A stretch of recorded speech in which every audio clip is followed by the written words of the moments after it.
It's a beautiful Thursday morning, and I'd like to welcome you to the first episode of many series of our banking and blockchain program.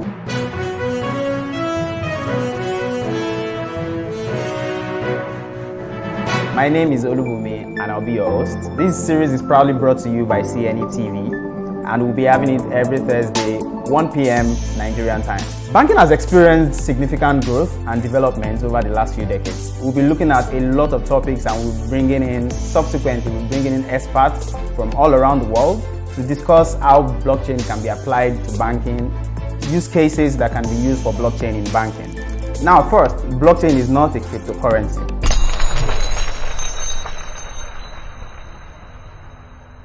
Blockchain and Bitcoin are two different things. Blockchain is a technology. Bitcoin or every other cryptocurrencies are currencies. These currencies are built on blockchain technology. Today we are going to be discussing more. We are going to be delving more into financial services. Why is blockchain not mainstream in Africa? Why are financial services companies and banks in Africa not using blockchain as much as we've spoken about the applications and the use cases? And here I have a very amazing person. When you hear about BTC King, that is the man, that's D. Duncan. But generally, what do you think the challenges are? Because it's expected that such a technology that carries such power and can give us such a huge solution to a lot of our problems is not mainstream yet, like it's not being used. So what are the challenges that you see to it being mainstream? Remove the fear, right? Lean into the technology from an understanding component. Really take time to sink your teeth, sink your mind and your spirit into it to understand, okay, how can blockchain technology help my local citizens in my banking community, in my city, in my town, in my state, and in my country? These are questions that we should ask.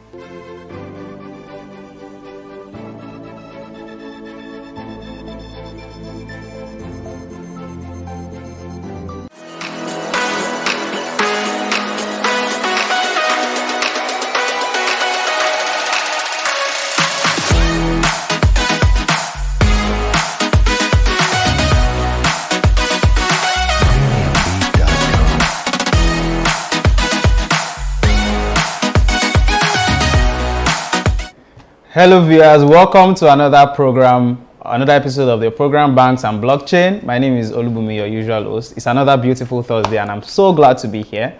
We've gone on a break for a couple of weeks due to unforeseen circumstances, and I must apologize for that. However, I'm glad to inform you that we are back and we are better and we are greater. What we do is serve you the best in terms of information and knowledge about blockchain technology and its application and its use by financial institutions and financial services providers. We'll go on a very quick break, and when we come back, I'm going to treat a very, very juicy subject, a hot one, because you know that's all we do here. We treat hot subjects, we dissect them, and we give you information and knowledge about them. When we come back from this quick break, I'm going to delve directly into the subject, and we'll be back.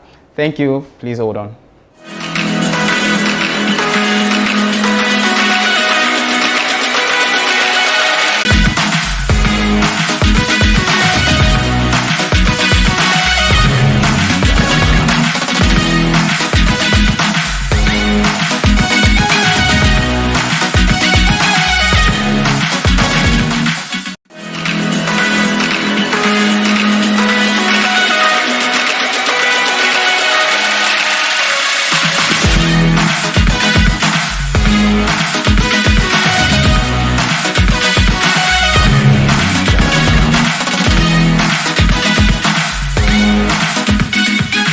Welcome back, viewers. If you are just joining me, my name is Olubumi Fabanwo, and this is Banks and Blockchain, proudly brought to you by CNETv. This is a program where we give you information, the best of knowledge, the best of information as regards blockchain technology, its applications when it comes to financial services providers and financial institutions. And today we have chosen a very, very interesting subject, which is the e-Naira. Now, today we'll be discussing everything that you need to know about the e-Naira. Although this might spill into other episodes because it is very verbose, the subject, as you know, and it is very hot. at the moment. So we'll be treating as much as we can today, and we'll be taking as many questions as we can, because I know that there are a lot of people, people keep asking questions online. How will this work? What is the plan for this? What are the features? So today we are just going to give you a very, very quick insight, a summarized one, yet detailed one, into the e-Naira. Our subject today is all you need to know about the e-Naira. And once again, my name is Olubumi Fabawa, and I'll be serving you today.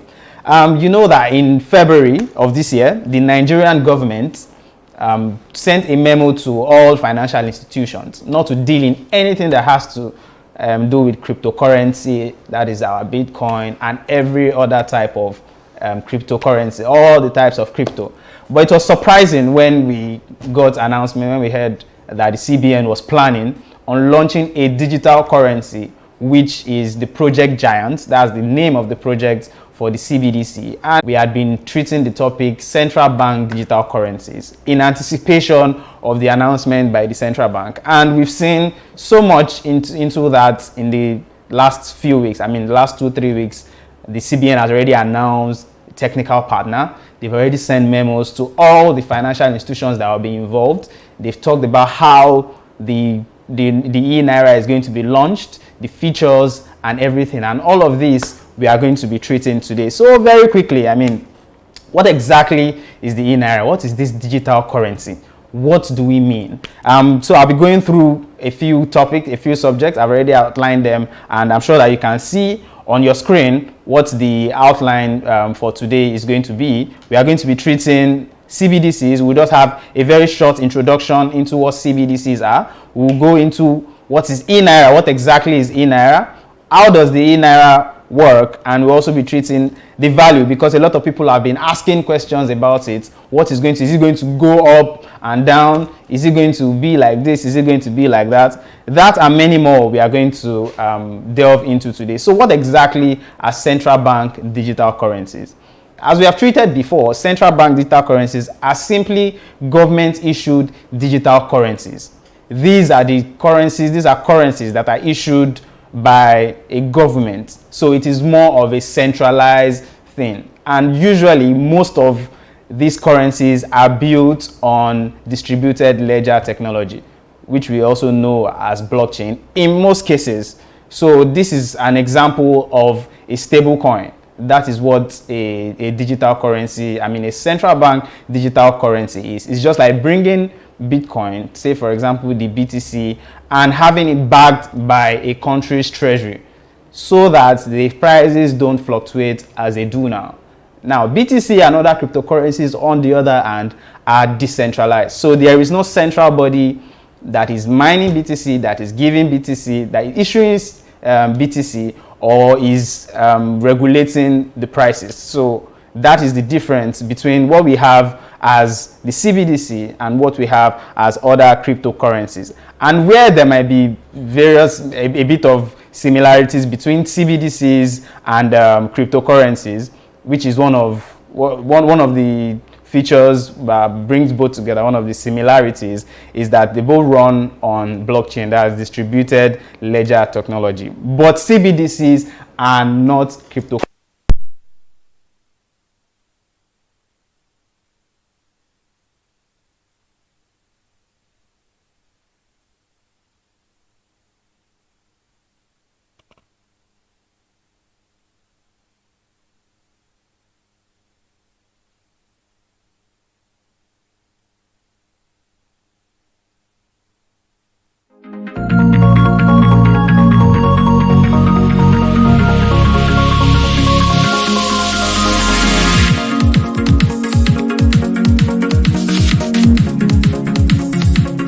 CNETv, the first and leading 24/7 live broadcasting blockchain, cryptocurrency and FinTech TV application. On our mobile app, you have access to our latest news updates ranging from esports, FinTech, iGaming, blockchain, cryptocurrency and artificial intelligence. We bring to you interviews, analyses, cryptocurrencies, market reviews and live events. Download our app today from your iOS or Google Play Store or on our website at cnetv.io. CNETv, objectivity is our watchword.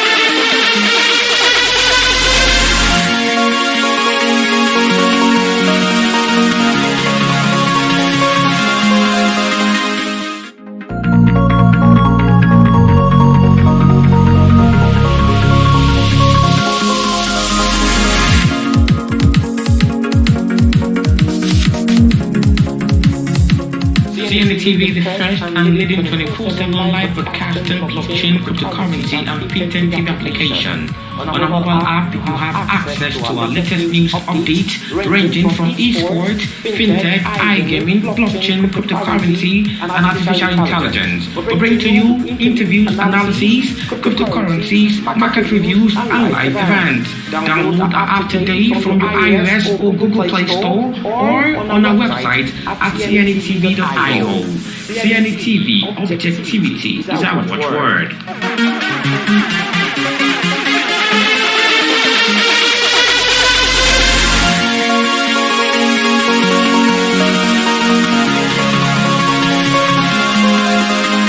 Welcome back, viewers. We are currently talking about the e-Naira and the features. We've already started speaking about the CBDCs. E-Naira is a CBDC, is a central bank digital currency. So first, I think it's very important for us to just have a very quick introduction to what CBDCs are. And we've already done a differentiation between CBDCs and cryptocurrency. Both may be built on distributed ledger technology, but a CBDC, central bank digital currency, is not a cryptocurrency in that it is backed by a country's treasury. That's the currency, the fiat. It is backed by the fiat currency of a country. For example, the e-Naira is backed by the treasury of, that's everything that we have in the Naira as regards being a treasury, our country's treasury, maybe foreign exchange, or in the country's currency. So that's the major difference between the CBDC and cryptocurrencies. And while we may currently transact digitally with the Naira, the e-Naira does not need to be supported by physical cash. Now, we are going directly into the e-Naira. So you have your regular Naira in digital, that may be digital right now. So you do not necessarily need the cash. That is, if you have, for example, you have 10,000 Naira in your bank account with any bank, you can decide to transfer 5,000 Naira. You've not gotten the cash of 5,000 Naira to give to the person. You have just done it digital. You've done a very quick digital transfer. As well, I can also decide to take out that 10,000 Naira in cash from an ATM or from a vendor, a regular vendor, and get my cash and give it to whoever I want to give it to.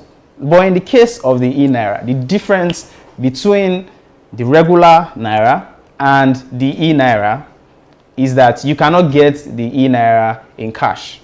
So there is no cash form of the e-Naira. It is awesomely digital. There is no cash form of the e-Naira. You have a cash and digital form of the Naira right now. However, we do not have a cash form of the e-Naira. Let's proceed. What else do we have as regards it? For our next discussion on the features is that the e-Naira will now function as a wallet against which customers can hold existing funds in their bank account. So it's just like having a wallet with a bank.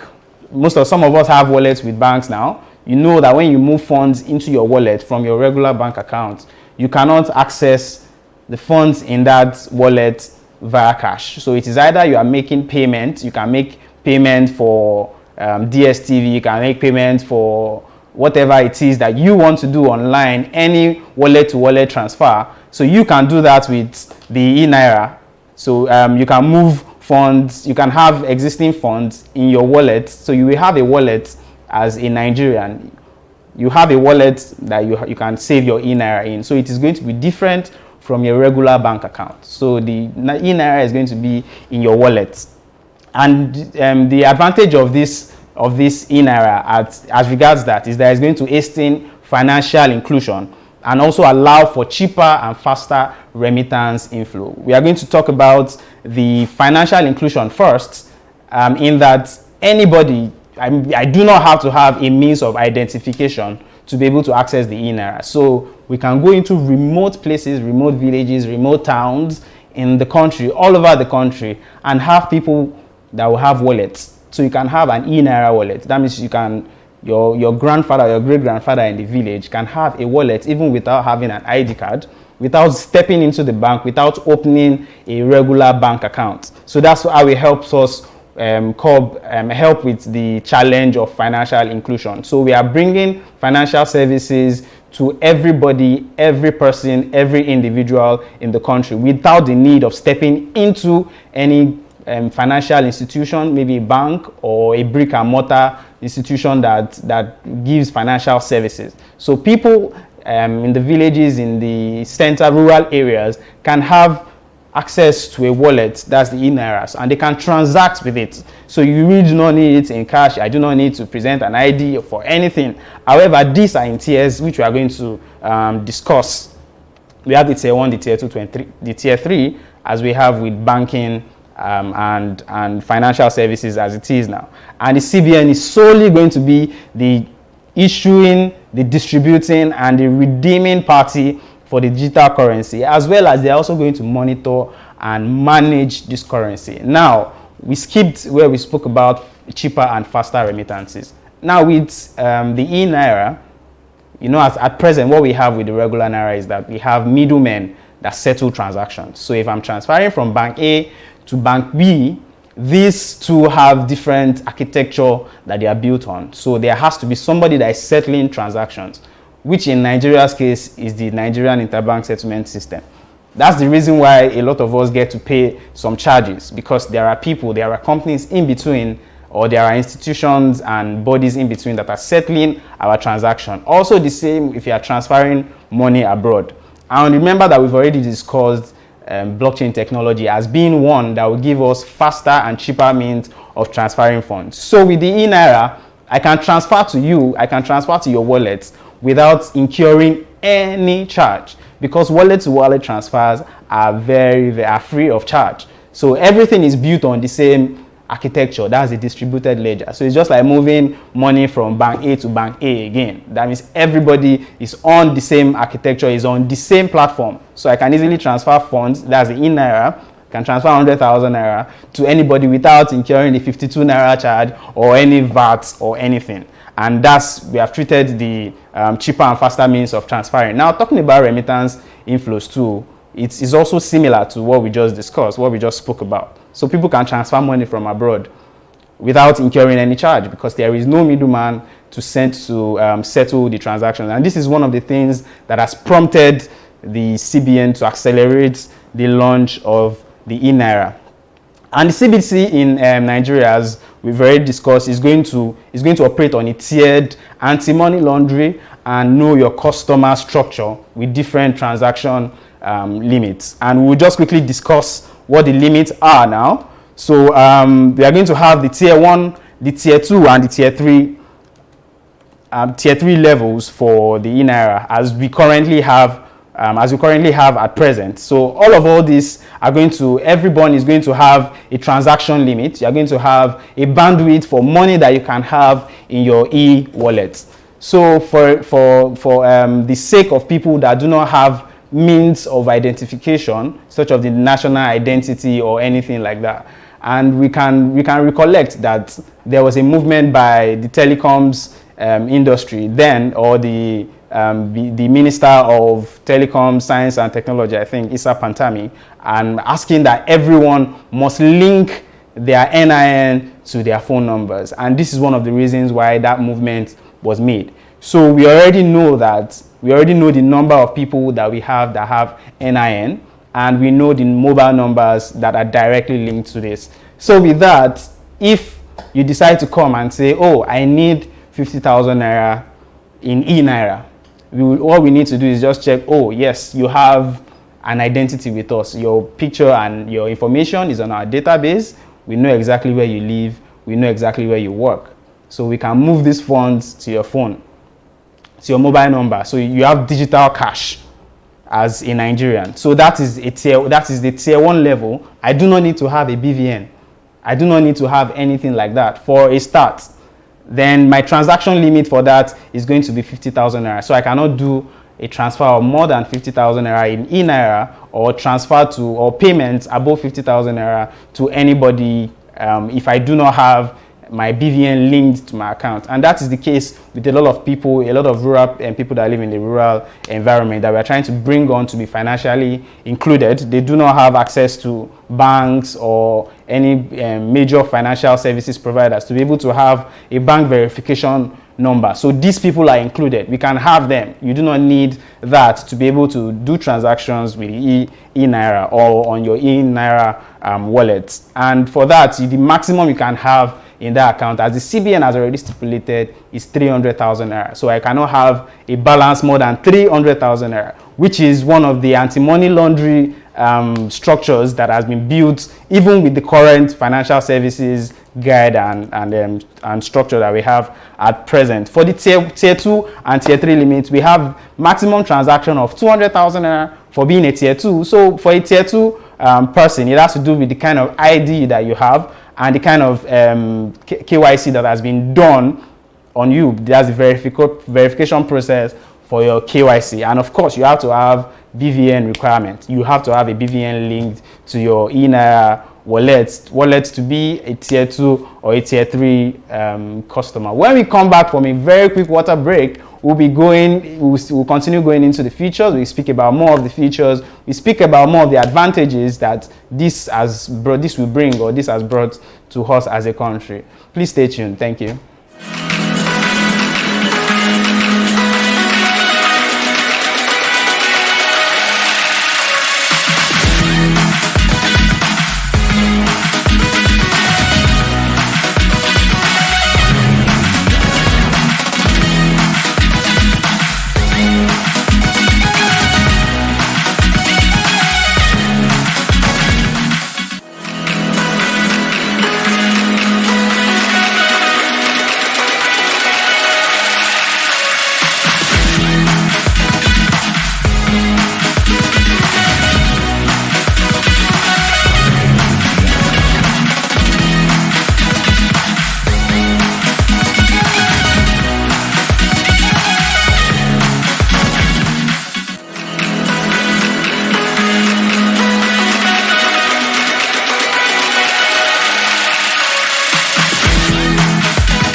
Welcome back, viewers. We've been talking about the eNaira, we've been talking about the CBDC, and we've talking about the CBN's plan to launch the eNaira next month. In case some of us do not know, October is only a few weeks to go, and we've been preparing for it. We've announced technical partners of the eNaira, that's the CBN has, and today we are looking at the features and how it's going to work, the structure of the eNaira.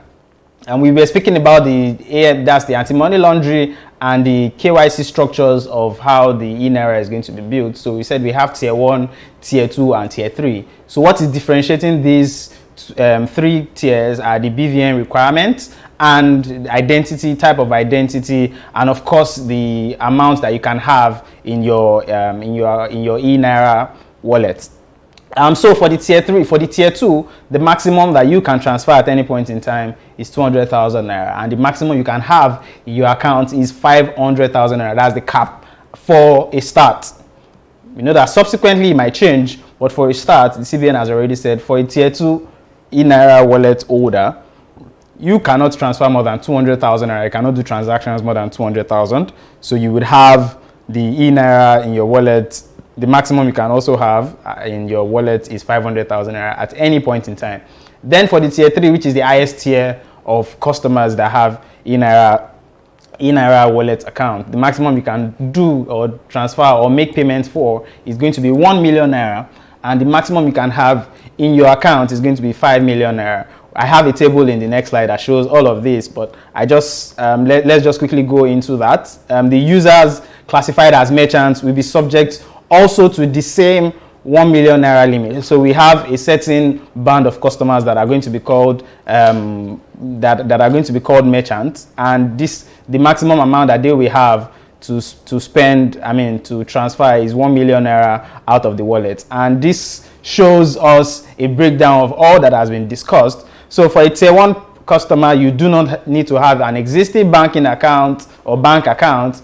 All you need is for your phone number to be validated by NIN. So that means you must have had an NIN as and that NIN must have been linked to your mobile number. And as we spoke before, the transfer limit is 50,000 naira at once and 300,000 naira cumulative balance limit in your wallet, e-wallet account. That's e-naira wallet account. Then down to the tier 3 for 5 million maximum cumulative balance and 1 million naira transfer limit. With existing, you must have an existing bank account if you are going to be a tier 2 or a tier 3 customer that has an e-naira wallet, and you must of course have a BVN linked to your e-naira wallet. For the merchants, they do not have any cumulative balance. The merchants might be the ones that will be issuing on behalf of the CBN. So we can have people on the street, people have businesses, and they will be the ones to sell or give us the e-naira. So I'm just going to do a very quick example.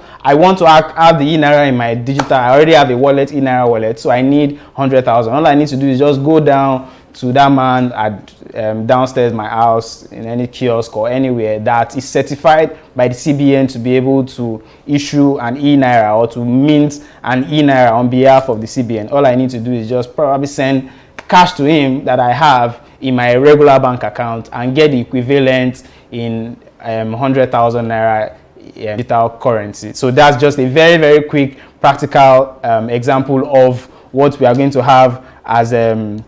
So I think I have a question here on our YouTube page. I'm just going to quickly read questions before our time runs out. So I have a question from Kene John, who is asking that, do you think the e-naira will display, I think it means displace, the Bitcoin and other cryptocurrency in Nigeria? My own opinion and what exactly is going to happen is that none of this is going to displace Bitcoin or other cryptocurrencies. We've given a clear disparity or a clear difference between what the CBN is trying to do with the CBDC and what cryptocurrencies have. Cryptocurrencies and Bitcoin and all of them are decentralized. Nobody controls them, so they definitely will not displace. At a point in time in February, the CBN came out to say that all financial services providers must not have access, must not do any transaction that has to do with cryptocurrency, and anybody dealing with it, its account will be closed with the financial services provider. Still with that, we've had Nigeria as one of the highest users and purchasers and dealers in cryptocurrency. So I think my opinion is that the e-naira has not come to tackle the BTC or whatever cryptocurrency in Nigeria. Do you think, this is from Tari John, do you think this will take away poverty in the nation?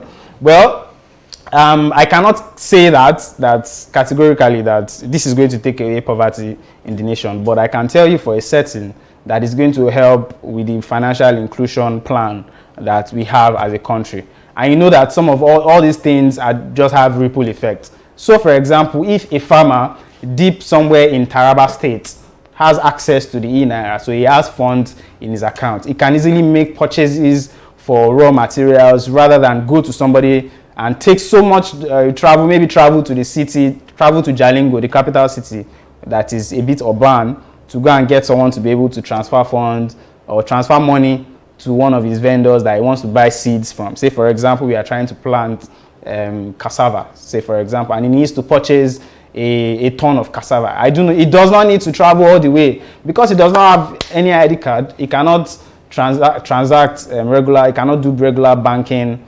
it doesn't have access to regular banking services. He needs to transfer, he needs to travel to a very, very distant urban center to be able to do this transaction. But with the coming of the digital naira, all he needs to do is just ask for total number of funds to be transferred, and if he has cash, he can exchange it for it.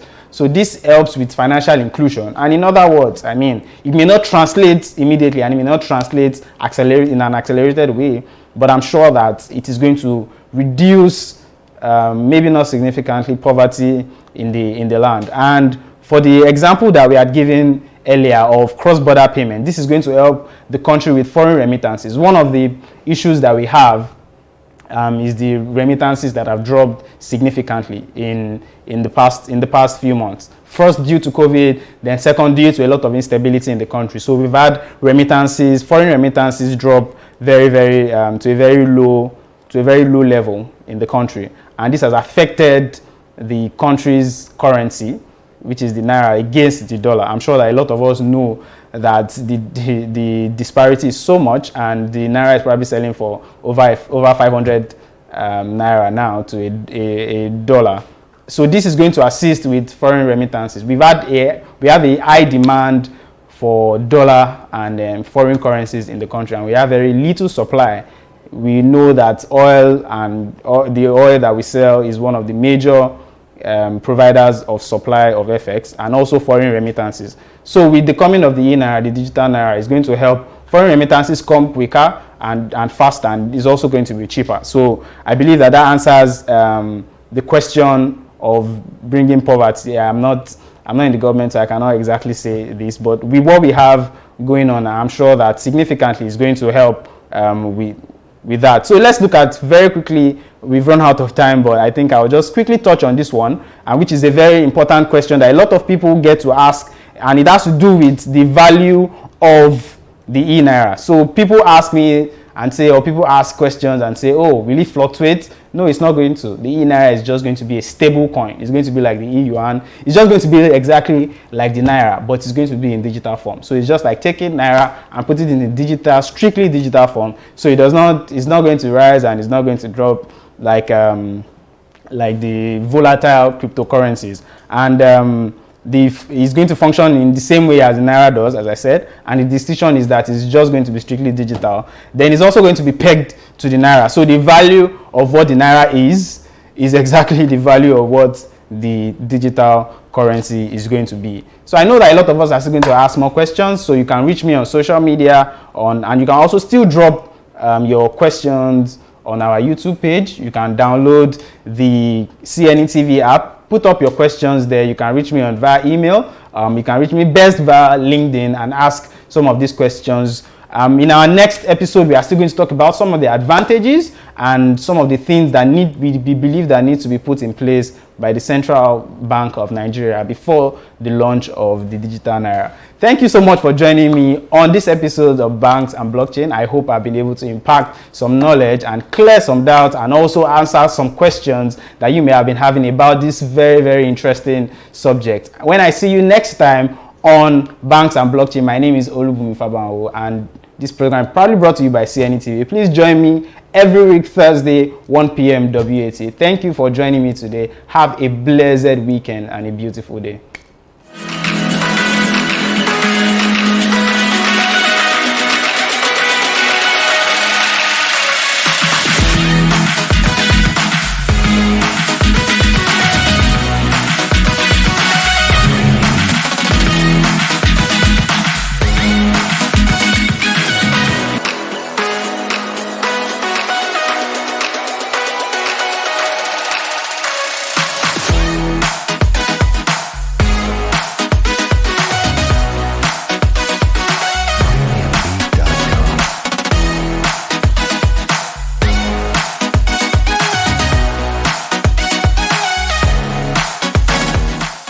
It's a beautiful Thursday morning, and I'd like to welcome you to the first episode of many series of our banking and blockchain program. My name is Olubumi, and I'll be your host. This series is proudly brought to you by CNETv, and we'll be having it every Thursday, 1 p.m. Nigerian time. Banking has experienced significant growth and development over the last few decades. We'll be looking at a lot of topics, and we'll be bringing in experts from all around the world to discuss how blockchain can be applied to banking, use cases that can be used for blockchain in banking. Now, first, blockchain is not a cryptocurrency.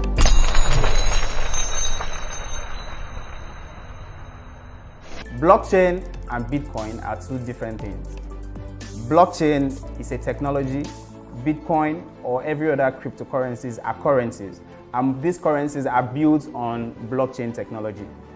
Today we are going to be discussing more. We are going to be delving more into financial services. Why is blockchain not mainstream in Africa? Why are financial services companies and banks in Africa not using blockchain as much as we've spoken about the applications and the use cases? And here I have a very amazing person. When you hear about BTC King, that is the man, that's D. Duncan. But generally, what do you think the challenges are? Because it's expected that such a technology that carries such power and can give us such a huge solution to a lot of our problems is not mainstream yet, like it's not being used. So what are the challenges that you see to it being mainstream? Remove the fear, right? Lean into the technology from an understanding component.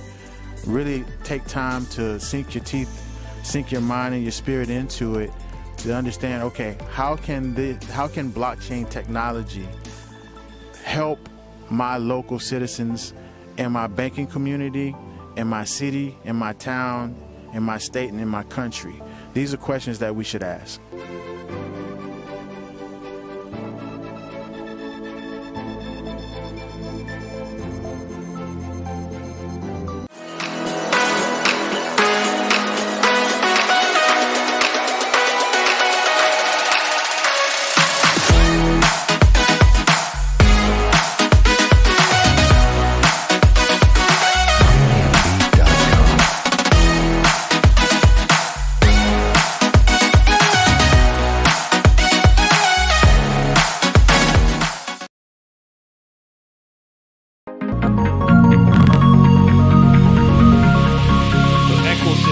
Ecosystem is saturated with a lot of trending stories and events, from blockchain to fintech and even cryptocurrency. However, there is the need to get viewers updated on the updates in the ecosystem. Join us on this platform for crypto updates, Mondays to Saturdays by 2 p.m. West African time on CNETv to get analysis as regards trending stories from several media outlets, Coins Extra, Crypto Globe, and more. Crypto Daily, the program depicting the ecosystem.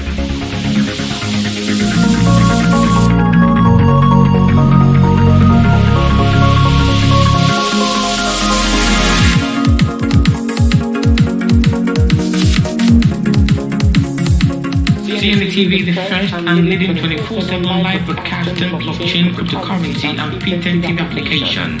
On our mobile app, you have access to our latest news updates ranging from esports, fintech, iGaming, blockchain, cryptocurrency, and artificial intelligence. We bring to you interviews, analyses, cryptocurrencies, market reviews, and live events. Download our app today from the iOS or Google Play Store or on our website at cnetv.io. CNETv, objectivity is our watchword.